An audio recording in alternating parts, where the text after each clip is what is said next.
Hello everyone, कैसे हैं आप लोग? ओके, तो कल हमने जो पढ़ा था उससे थोड़ा आगे जाते हैं। वो टॉपिक हम दो भाइयों के बारे में बात कर रहे थे। एक था मैन्योर एंड दूसरा था फर्टिलाइजर। अब पहले को जान लिया और उसका काम जान लिया। Manures and what are the needs of manure. Manure क्यों ज़रूरी है और मैन्योर यूज़ करने की प्रोसेस को हम मैन्योरिंग बोलते हैं, ये भी देख लिया था। तो मैन्योर समझ लिया। अब उसका दूसरा भाई जो है उसको जानने के लिए, मतलब क्या है वो, फर्टिलाइजर्स। तो फर्टिलाइजर्स को जानने के लिए what we do, we have done an activity that is 1.2 on the page number 6। फटाफट निकाल दो पेज नंबर 6, हाथ में पेन और पेंसिल। ठीक है, तो स्टार्ट करते हैं। मैंने कल जो बताया था आपको कि एक्टिविटी 1.2, उसके अंदर मैंने एक्टिविटी एक्सप्लेन कर दी थी और उसके आगे उसका रिजल्ट क्या आएगा, उससे समझ क्या आएगा, वो अभी हमने डिस्कस नहीं किया था। वो आपको सोचने के लिए दिया था। ठीक है, तो अब मैं उस पर जाता हूँ। एक्टिविटी 1.2 में हमने क्या किया था, 3 ग्लासेस लिए थे, नाम दिया था ए, बी और सी। तीन के अंदर हमने 3 ग्राम सीड्स और कोई मूंग सीड्स डाले थे, ड्राई सीड्स डाले थे। ठीक है, एक के अंदर सिर्फ सी में सिर्फ सॉइल था, बी के अंदर फर्टिलाइजर एंड सॉइल था, ए के अंदर कुछ था काउडंग एंड सॉइल, मेरे को याद है तब तक। ठीक है, बीच में क्या था, बी वाले में यूरिया और सॉइल, ये दोनों चीजें बी वाले में थी। और लास्ट में उन्होंने क्वेश्चन क्या पूछा है, ए, बी और सी की बात करते हैं तो नीचे देखो, ब्लू जहां पे खत्म हो रहा है पैराग्राफ डायग्राम, उसके नीचे, एकदम नीचे, did plants in all glasses grow at the same pace. Here pace, pace means speed. ठीक है, क्या क्या पूछ रहे हैं कि क्या तीन ग्लासेस जो हैं, 10 दिन बाद, आपने एक्टिविटी का टाइम पीरियड 10 दिन था, 10 दिन के बाद क्या तीन ग्लासेस के अंदर प्लांट जो ग्रो किए हैं वो एक जैसे ही स्पीड से ग्रो किए हैं या कुछ आगे पीछे रहा हो, कैसे पता चलेगा?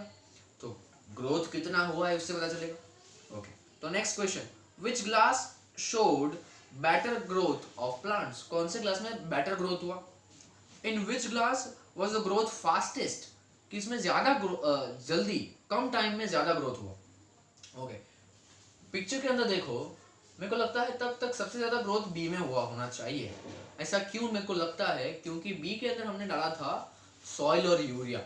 इसलिए यूरिया क्या है, ओके, पढ़ते हैं अभी क्या है। तो उससे पहले कुछ समझना जरूरी है।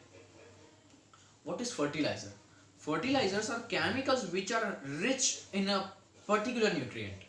Fertilizers कुछ ऐसी चीज है कि जो कोई एक पर्टिकुलर न्यूट्रिएंट में ज्यादा है उसमें। मतलब कि अगर मैं ऐसा बोलूं, या आप डॉक्टर के पास जा रहे हो और डॉक्टर आपका कोई टेस्ट करते हैं और बोलते हैं कि बेटा आप में प्रोटीन कम है, तो दिमाग में क्या आएगा कि आपको क्या खाना है? तो प्रोटीन वाली चीज है, मतलब मूंग, चना, दाल, ये सारी चीजें ज्यादा खानी। क्यों? क्योंकि इन चीजों में प्रोटीन ज्यादा है, they are rich in protein. फिर कार्बोहाइड्रेट्स कम है अगर आपके अंदर, तो क्या खाना है? रोटी ज्यादा खानी है। ठीक है, और पराठे ज्यादा खाने हैं। इन चीजों में कार्बोहाइड्रेट ज्यादा है, फाइबर्स कम है, तो आप क्या खाना पसंद करोगे? तो फ्रूट्स सारे के सारे, क्योंकि सारे फ्रूट्स के अंदर, सारे फ्रूट्स जो भी हैं, all fruits are rich in fibres. Rich in fibres मतलब उसमें फाइबर्स ज्यादा है।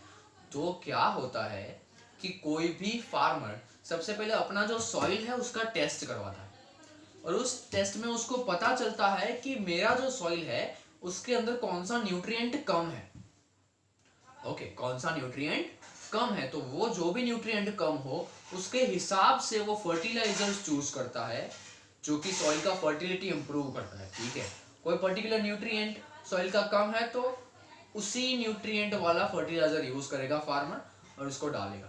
सॉइल में यूरिया कम है तो वो यूरिया फर्टिलाइजर उसको डालेगा अंदर, ताकि वो सॉइल जो है वो रिच इन न्यूट्रिएंट हो जाए और प्लांट को अच्छे से न्यूट्रिएंट्स मिल पाए।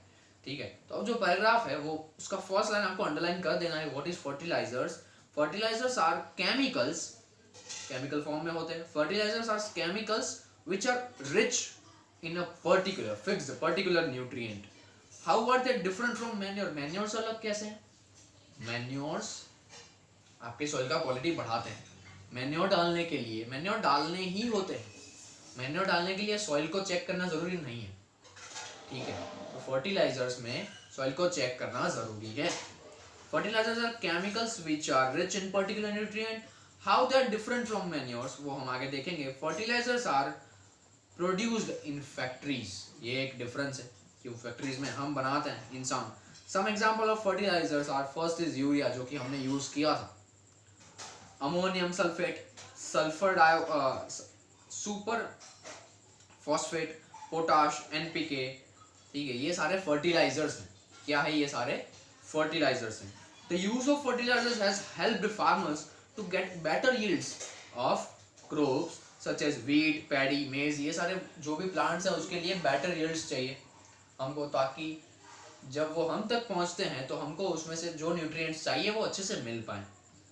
But excessive use of fertilisers has made the soil less fertile, मतलब ज्यादा अमाउंट में कि यार यूरिया कम है सॉइल में तो मैं ज्यादा रोज डाल रहा हूँ, यूरिया रोज डाल दिया तो it will be dangerous for the soil. आपको पता है कई बार ऐसी बीमारी इंसानों को भी होती है कि ये आदमी के अंदर, ये ह्यूमन के अंदर प्रोटीन का लेवल बढ़ गया और प्रोटीन का लेवल बॉडी में बढ़ने के कारण उसको हॉस्पिटलाइज करना पड़ा। ठीक है, तो कोई चीज ज्यादा अच्छी नहीं, ये याद रखना, कोई चीज ज्यादा अच्छी नहीं, it is a life lesson. हर एक चीज का एक खुद का एक लिमिट होता है, उसको उसी में रहना चाहिए। वैसे ही सॉइल में भी ऐसा है कि फर्टिलाइजर सॉइल के लिए अच्छे हैं पर कितनी अमाउंट में डालने हैं वो फिक्स्ड है, वो आपको पता होना चाहिए। अगर ज्यादा डालते हो तो सॉइल की फर्टिलिटी कम हो जाएगी, सॉइल बीमार हो जाएगा बोल सकते हो आप। Okay, fertilisers have also become a source of water pollution. Water pollution का भी है क्योंकि केमिकल्स है तो वाटर के अंदर मिक्स होते हैं, वाटर पॉल्यूशन होता है उससे। Therefore, in order to maintain the fertility of the soil, we have to substitute fertilizers with organic manures or leave the field uncultivated in between two crops. मतलब इसीलिए कई बार फर्टिलाइजर्स को avoid करके, क्योंकि वो केमिकल्स हैं, हार्मफुल है, fertilisers को अवॉइड करके हम मैन्योर्स, ऑर्गेनिक मैन्योर्स के बारे में बात किया था जो हमने, उसको यूज करना ज्यादा प्रीफर करते हैं लोग। अब the use of manure improves soil texture as well as its water retaining capacity. water retaining capacity मतलब कि आप जो प्लांट करते हो, प्लांट को ग्रो करने का, उस टाइम पे उसको वाटरिंग करते हो तो जरूरी क्या है कि प्लांट है, वाटरिंग किया तो वाटर चला नहीं जाना चाहिए, थोड़ी देर उसके पास रहेगा, वाटर रहेगा सॉइल के अंदर तो प्लांट को मिलेगा, वो अंदर चला गया तो मिलेगा नहीं। तो वाटर रिटेनिंग, वाटर को रखने वाला, पकड़ के रखने वाला जो कैपेसिटी है वो मैन्योर्स डालते हो तो बढ़ता है, केमिकल्स डालते हो फर्टिलाइजर्स तो सॉइल का वाटर रिटेनिंग कैपेसिटी कम होता है and that is not good for soil. ठीक है, तो it replenish the soil with nutrients. Replenish मतलब भरना, तो मैन्योर अगर आप यूज करते हो तो सॉइल को न्यूट्रिएंट से भर देगा। Another method of replenishing the soil with nutrients is through crop rotation. Crop को लेना है, उसको गोल गोल घुमाना है, ये रोटेशन नहीं। क्रॉप रोटेशन मीन्स व्हाट, ये इंपॉर्टेंट है और एक अच्छा मेथड है जो कि सारे फार्मर्स यूज करते हैं। क्रॉप रोटेशन मतलब कि अभी मैंने कोई एक पर्टिकुलर क्रॉप ए प्रोड्यूस किया है मेरे फार्म में, वो हो गया, उसमें से मेरे को जो लेना था वो ले लिया, फिर उसको हटा दिया, फिर से वही क्रॉप यूज नहीं कर रहा हूँ मैं। तो जैसे वीट को मैंने प्रोड्यूस किया था तो फिर से मैं वीट नहीं प्रोड्यूस करूँगा, उसको रोटेट करूँगा। मतलब वीट किया, उसको निकालने के बाद मैंने चावल का क्रॉप प्रोडक्शन किया, उसको निकालने के बाद मैंने पैडी का क्रॉप प्रोडक्शन किया, ठीक है, मेज का किया, मतलब क्रॉप्स एक ही रिपीट नहीं करने, उसको रोटेट करते जाना है। तो रोटेट करते टाइम क्या है कि वीट को अलग न्यूट्रिएंट्स चाहिए तो उसको मिल जाएंगे, अब वो वाले कम हो गए, मैं दूसरा क्रॉप डालूंगा, उसको कोई दूसरे न्यूट्रिएंट्स चाहिए जो सॉइल में अभी भी हैं तो वो उसको मिलेंगे। समझ रहे हो, crop rotation is the thing you have to change the crop, type of crops in particular time period. ठीक है, तो ये जरूरी है। This can be done by growing different crops alternatively. Earlier farmers in northern India used to grow legumes as fodder in one season and wheat in the next season. Legumes जिसमें से protein ज्यादा मिलते हैं, एक season में वो, दूसरे season में व्हीट क्रॉप प्रोडक्शन करते थे। This help in the replenishment of the soil with nitrogen. Nitrogen soil के अंदर होना जरूरी है। तो रोटेशन होता है तो उसका लेवल मेंटेन होता है, ठीक है। तो farmers are being encouraged to adopt the practice. इसके बाद पता चला कि फार्मर्स इसको एडॉप्ट कर रहे हैं क्योंकि ये फ़ायदेमंद है उनकी सॉइल के लिए, लंबा चलेगा, सॉइल की फर्टिलिटी बनी रहेगी। Okay, next paragraph. In the previous classes, आपने आगे के स्टैंडर्ड्स में पढ़ा है, you have learned about rhizobium bacteria. Rhizobium bacteria आपने पढ़ा है, कहीं ना कहीं नाम सुना होगा, याद नहीं होगा, पर हम पहले के स्टैंडर्ड्स में पढ़ चुके हैं ये नाम। These are present in nodules of roots, leguminous plants. They fix atmospheric nitrogen. Sir ये नाइट्रोजन कैसे क्रॉप रोटेशन से मेंटेन होता है? तो ये जो राइजोबियम बैक्टीरियाज हैं वो सॉइल के अंदर होते हैं और वो ये नाइट्रोजन के लेवल को मेंटेन करते हैं। कब? जब आप क्रॉप रोटेशन करते हो तब। अब एक इम्पॉर्टेंट क्वेश्चन आपके एग्जाम के लिए आ रहा है, 2 मार्क्स और 3 मार्क्स में भी आ सकता है। What it is differentiate between manures and fertilisers. Manures और फर्टिलाइजर्स को आपको डिफरेंशिएट करना है। बहुत सिंपल है, 4 पॉइंट्स है, अभी याद रह जाएंगे। First is fertilisers. पहले फर्टिलाइजर, इस साइड मैन्योर है। Fertiliser is a man made inorganic, ठीक है, इनऑर्गेनिक सब्सटेंस है। मैन मेड क्यों बोला? क्योंकि अभी अभी आपने देखा कि फर्टिलाइजर्स कहाँ पे बनते हैं? फैक्ट्रीज में बनते हैं। It is a chemical. तो इसके सामने ये क्या है? इसको फैक्ट्रीज में नहीं बनाते, आपको याद करना होगा कैसे बनाते हैं। तो वेस्ट मटेरियल सब कलेक्ट करते हैं प्लांट्स के, उसको डीकम्पोज करने देते हैं, फिर पानी डालते हैं। It is manure, organic manure, natural होता है, ठीक है। तो fertiliser is man made inorganic salt and manure is a natural substance obtained by the decomposition of cattle dung and plant residues. Plant residues मतलब प्लांट का जो कचरा है। एक पॉइंट बहुत सिंपल था। Second, fertiliser is prepared in factories. चलो, एक पॉइंट था मैन मेड, उसी से याद आएगा मैन मेड। इंसान बनाते हैं, कैसे बनाते हैं? फैक्ट्रीज में। दूसरा पॉइंट आ गया, manures can be prepared in the field. Farm में ही मैन्योर्स बन सकते हैं।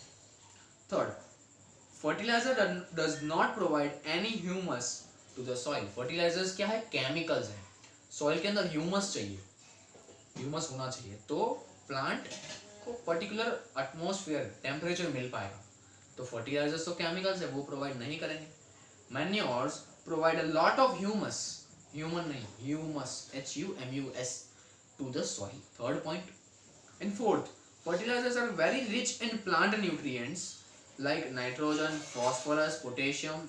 ये चीजें हैं जो फर्टिलाइजर्स के अंदर बहुत ज्यादा होती है। Manure is relatively less rich in plant nutrients. Nutrients manures में कम है, पर वो हार्मफुल नहीं है सॉइल के लिए लंबे टाइम पे, ठीक है। तो बहुत सिंपल था, 4 पॉइंट्स थे जो कि आप इजीली याद रख सकते हो। 2 मार्क्स 3 मार्क्स का क्वेश्चन इसमें से आ सकता है। अब और एक है एडवांटेजेस ऑफ मैन्योर्स। ये भी 2 मार्क्स का एक क्वेश्चन इंपॉर्टेंट है। कौन से? बहुत सिंपल है। ये ऑर्गेनिक है, मतलब हार्मफुल नहीं है, ये देख सकते हो। It enhances the water holding capacity of the soil. Water retaining capacity जो कि फर्टिलाइजर्स में कम होती है, तो इसमें ज्यादा होगी। It makes the soil porous due to which exchange of gases becomes easy. Exchange of gases becomes easy. Okay, तो मैन्योर्स ऐसे हैं कि सॉइल के अंदर नाइट्रोजन फॉस्फोरस होने चाहिए, तो मैन्योर डालते हो तो वो सॉइल में गैसेस को एक्सचेंज करने की कैपेसिटी को इम्प्रूव कर देता है। It increases the number of friendly microbes. आपको पता है माइक्रोब्स जो है वो फ्रेंड्स है, तो उसके साथ फ्रेंडली नेचर बनाए रखने में हेल्प करता है। और चौथा और लास्ट है कि it improves the texture of the soil. Soil का जो क्वालिटी है वो इम्प्रूव करता है। बहुत ही सिंपल 4 थे एडवांटेजेस जो कि आपको याद रखना है। आपका आज का होमवर्क क्या है? Write the difference of the fertilisers and manures, उसका डिफरेंस लिखना है, और advantages of the manures. Both the questions 2 times before 11 PM you have to submit me. Okay, जो लोग मेरे को देख रहे हैं अभी वीडियो में, किसी भी डाउट है अगर आपको, यू कैन कमेंट कर सकते हो। मैं बाद में उसको पक्का रिकवर करने का ट्राई करूंगा दूसरे वीडियो में। 11 PM से पहले मेरे को सबमिट करना है। मिलते हैं बाद में, बाय बाय।